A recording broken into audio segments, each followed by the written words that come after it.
देख लिए तो नारद जी पूछने कहा, भगवान हम आपके यहाँ जब आते हैं कहीं पर भी खड़े होते हैं तो जहाँ जहाँ मेरा पैर पड़ता है आप वहाँ पर मिट्टी खोदवाते हो, दूसरा मिट्टी डलवाते हो, लिपाई करवाते हो। कहने का मतलब आखिर ऐसा क्यों करते हो? तब उन्होंने कहा कि आप निगुरा का मतलब आपने गुरु नहीं किया। गुरु नहीं, हाँ ये सही है, मैंने गुरु नहीं किया। तो बताया गया, आ गया कि निगुरा मुझको ना मिले, पापी मिले 1000 और एक निगुरे के शीश पर लग पापी का भाग। बताया गया कि अगर एक निगुरा मिल जाए जिन्होंने गुरु नहीं किया तो उसके ऊपर लाख पापियों का भार होता है। कहते हैं कि मुझको 1000 पापी मिल जाए लेकिन कोई बात नहीं है, लेकिन अगर ये निगुरा मिल गया तो उसके सिर पर लाखों पापियों का भार होता है। तब कहा कि तो आप ही कोई उपाय बताइए, मैं गुरु बना लूं किसी को, मैं किसी को गुरु कर लूं, आप बता दीजिए मैं उसको गुरु बना लूं। तो विष्णु भगवान ने कहा कि कल सुबह आप निकलना और सबसे पहले जो आपको मिल जाए उसी को आप अपना गुरु बना लेना। सुबह सुबह गए, निकले उधर तो देखा सबसे पहले ये आ रहे हैं जाल वाल लेकर के मछली मारने जा रहे हैं। वो ये तो गुरु संत सदगुरु थे, लेकिन उन्होंने रूप बना लिया, बदल लिया। हम आ रहे थे, उधर जा रहे थे, देखा कि मछुआरा मिल के और इन्हीं को गुरु बनाना पड़ेगा, क्योंकि अब तो आदेश है, अब तो बनाना ही पड़ेगा। भगवान विष्णु ने कहा है मुझको, तो गुरु बना लिया, उनको गुरु बना लिया, दीक्षा ले लिया, गए। अब विष्णु लोक में गए तो वो सब कुछ नहीं हुआ। तो विष्णु भगवान ने पूछा, अरे गुरु बनाया तुमने? हाँ, आपके आदेशानुसार हमने गुरु तो बना लिया, लेकिन जैसे कहा लेकिन, उन्होंने कहा गुरु तो बना लिया लेकिन, जैसे लेकिन लगाया, गुरु पर शंका किया जैसे, उसी वक्त क्या कहा विष्णु भगवान ने?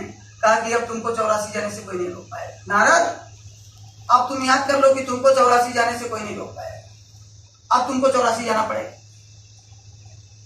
कहा कि क्यों? कहा तुमने गुरु पर शंका कर लिया।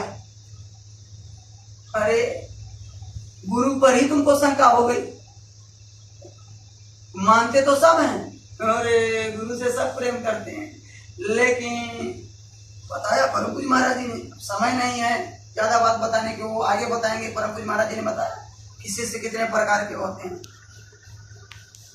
उन्होंने बताया था अभी। और जो पुराने लोग हो मैं आपको बता दूं, 5 दिसंबर 2022 को परम पूज्य बावल आश्रम पर ये बात सुनाएंगे। आप सत्संग निकाल के सुन लेना, उसमें जो पुराने सत्संग आपको पता चल जाएगा। और 18 फरवरी 2023 को भी परम पूज्य महाराज जी ने प्रयागराज में भी इस बात को सुना है, आप निकाल के सुन लें। लेकिन मैं इतने बता दें तो लोगों को पर लोग गुरु तो कर लेते हैं लेकिन गुरु पर विश्वास नहीं करते। अगर विश्वास हो जाए, परम पूज्य महाराज जी ने कहा कि जय गुरुदेव नाम, कहते हैं केशव करोड़ नाम, लाख नाम कृष्ण के, उस केशव के तो करोड़ों नाम है, कृष्ण भगवान के तो लाख नाम है, 33 करोड़ देवी और देवता हैं, अब सबको मानते हो। लेकिन इस समय पर जो जय गुरुदेव नाम है, अगर इस पर विश्वास कर लो, ये उस मालिक प्रभु परमात्मा का जगाया हुआ नाम है, उससे इसको जोड़ दिया गया है। और अगर आपको विश्वास हो जाए तो फिर किसी भी प्रकार का कोई कष्ट, कोई समस्या, आपके जीवन में कोई दिक्कत आएगा ही नहीं।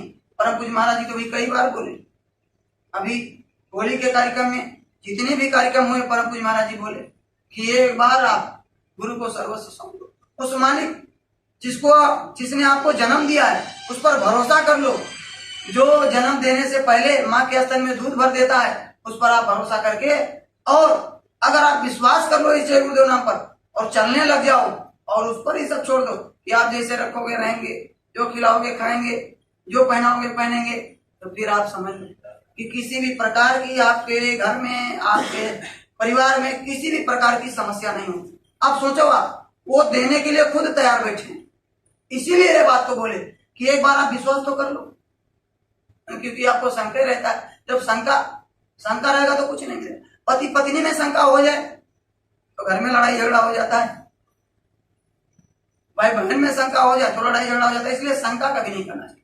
तो उन्होंने बताया, मैं उधर ज्यादा नहीं जाना चाहता हूँ, ये बात समझो आप, कि कहा कि गुरु पर तुमने शंका कर लिया, इसलिए अब तुमको 84 जाना पड़ेगा। तो कहा कि अब कोई उपाय बताइए हमको, आप कोई उपाय बताइए कि हम 84 से उभरें। 84 लाख प्रकार की योनियां हमने पिछली बार बताया कई बार। 30 लाख प्रकार के पेड़ पौधे, 27 लाख प्रकार के जो बिना माँ बाप के जन्म लेते हैं, 23 लाख प्रकार के अंडा से पैदा लेने वाले, और 4 लाख जिसका शरीर जन्म लेता है। तो बताया कि आपको 84 लाख प्रकार की योनि है, 84 में जाना पड़ेगा।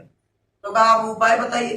तो कहा फिर उसी गुरु के पास जाइए जिनसे आपने दीक्षा लिया था और उनसे माफी मांगिए।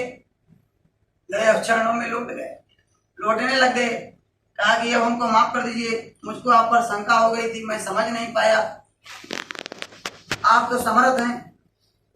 तो कहते हैं कि तजिए नताए शरण, जो संत सदगुरु के शरणों में आ जाता है उसको कभी तजते नहीं है। फिर उन्होंने कहा कि ठीक है, आप जाओ जमीन पर 84 कमरे बनाओ, ऐसे चीना खींचो और उसी पर खूब लौटो, और जब वो चीना पूरा बिगड़ जाए लौटते लौटते आपका, तब आपकी 84 कर जाएगी। हालांकि उन्होंने इस तरह किया। इसीलिए हमने आपको बताया, इसमें 2 शिक्षा मिलती है आपको। एक तो गुरु करना जरूरी है, ये शिक्षा हमको मिलता है इस दृष्टांत से कि देखो गुरु स्वयं नारद ने नहीं किया तो वहां का मट्टी उन्होंने कहा कि अपवित्र हो गया। आपने सुना कि अगर भगवान शंकर भी के समान तपस्वी हो जाए तब भी भवसागर पार नहीं हो सकते, इसलिए गुरु करना जरूरी है। और दूसरा ये, इससे शिक्षा मिलता है कि गुरु पर कभी शंका नहीं करना चाहिए, गुरु पर भरोसा और विश्वास करना चाहिए। अगर वो विश्वास ना करते, फिर उसे माफी ना मांगते तो उनको तो 84 जाना। ये बात इस दृष्टांत से सीखने को मिलती है। दूसरी बात, गुरु कैसे लोग किए, किस प्रकार गुरु लोगों को पकड़ते हैं। कोई सोचे कि हमने गुरु खोज करके कर लिया, तो ऐसे नहीं होता है। कबीर साहब, एक दृष्टांत और आपको सुनाता है, इसके बाद सत्संग होगा खत्म। ज्यादा देर नहीं और समय से। देखो अपने परम पूज्य